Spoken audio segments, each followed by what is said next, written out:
시청자 여러분 안녕하십니까? 이준석이 또 분탕질 사고를 쳤습니다. 이낙연 전 대표가 불쌍합니다. 사실 애초에 화학적 결합이 불가능한 이질적인 집단, 눈앞의 얄팍한 총선 이익을 위해서 영주권을 따기 위해서 감행했던 위장결혼, 결국은 11일 만에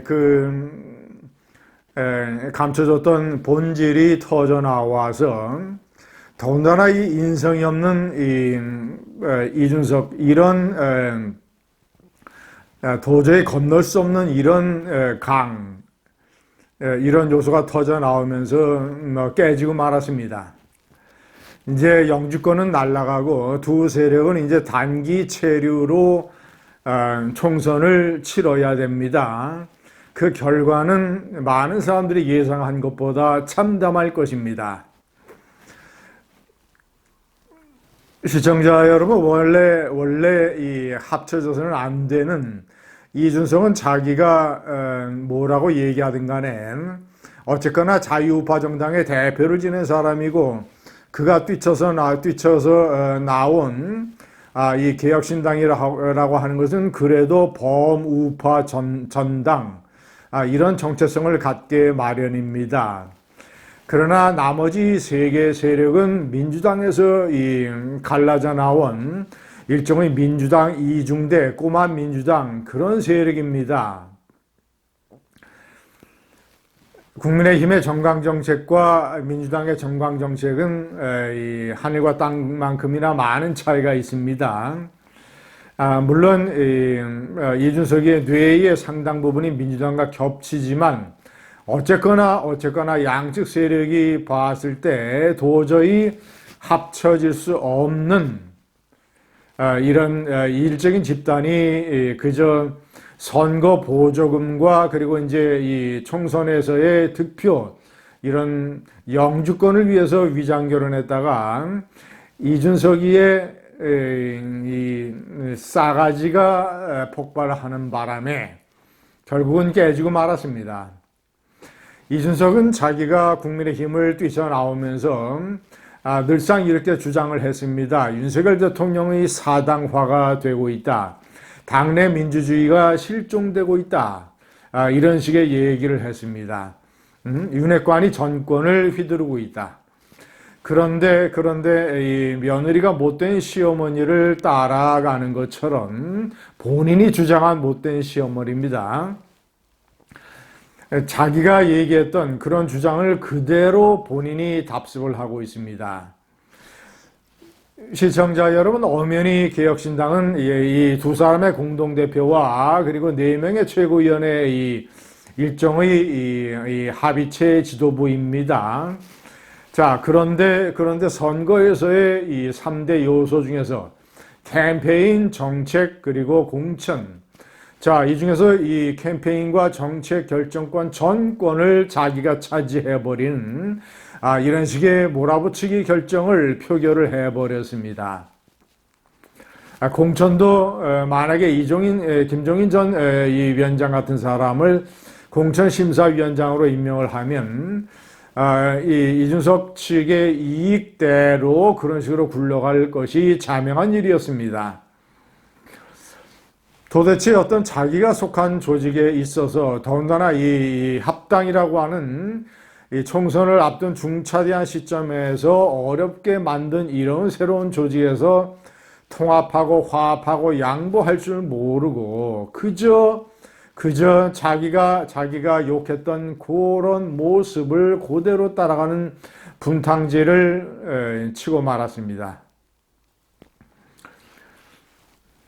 엄연히 이낙연 세력과 합당을 해서 당을 새로 만들어 놓고 모든 것을 내가 좌지우지하겠다고 하는 이런 어떤 이 철면피, 그가 그렇게 비판을 했던 양두구육도 이런 양두구육이 없습니다.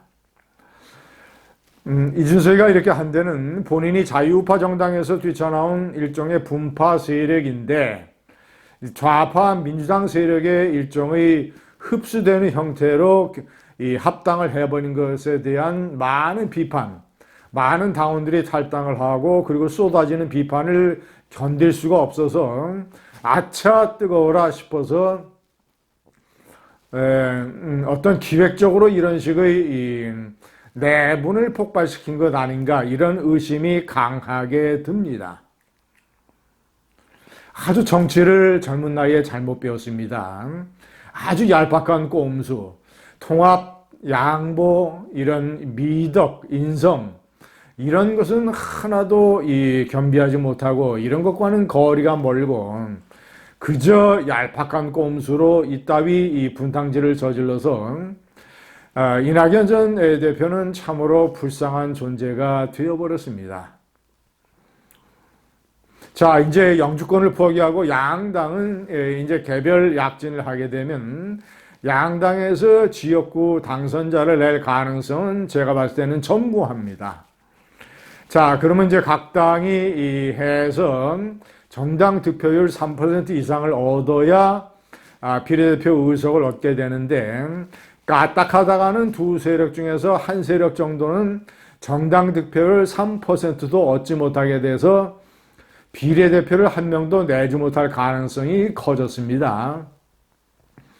자, 그리고 한 세력이 좀 더 얻는다 하더라도 자, 합쳐서 개혁신당이 최고로 나왔을 때가 10%였는데 자, 이제 쪼개지고 많은 실망을 하는 무당층 제3지대 유권자들이 돌아설 테니까 뭐 잘해야 4%, 5% 그러면 비례대표 의석 2석 내지 3석 이런 걸로 이제 쪼그라들 것입니다.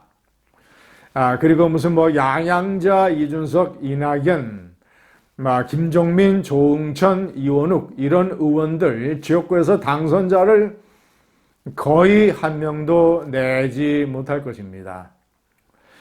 시청자 여러분, 여러 번 제가 강조를 했습니다. 양당, 두 개의 거대 정당에 많은 실수와 하자가 있지만 총선에 다가오면서 메인스트림 효과 때문에 양당으로 유권자들이 모인다.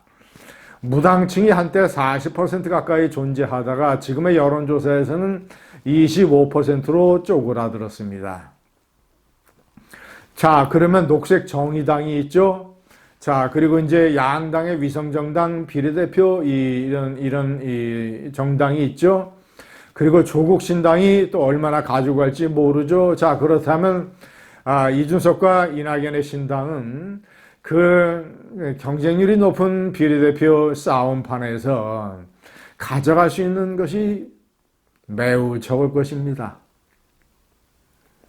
대의나 명분, 가치나 이념 이런 정당의 기본 요소를 따르지 아니하고 그저 얄팍한 반윤석열, 반이재명 이런 식의 정치적인 계산만 가지고 제3시대에 뛰어나왔다가 이준석의 분탕질에 걸려서 이 두 세력이 혼미 상태에 빠져들고 있습니다. 감사합니다.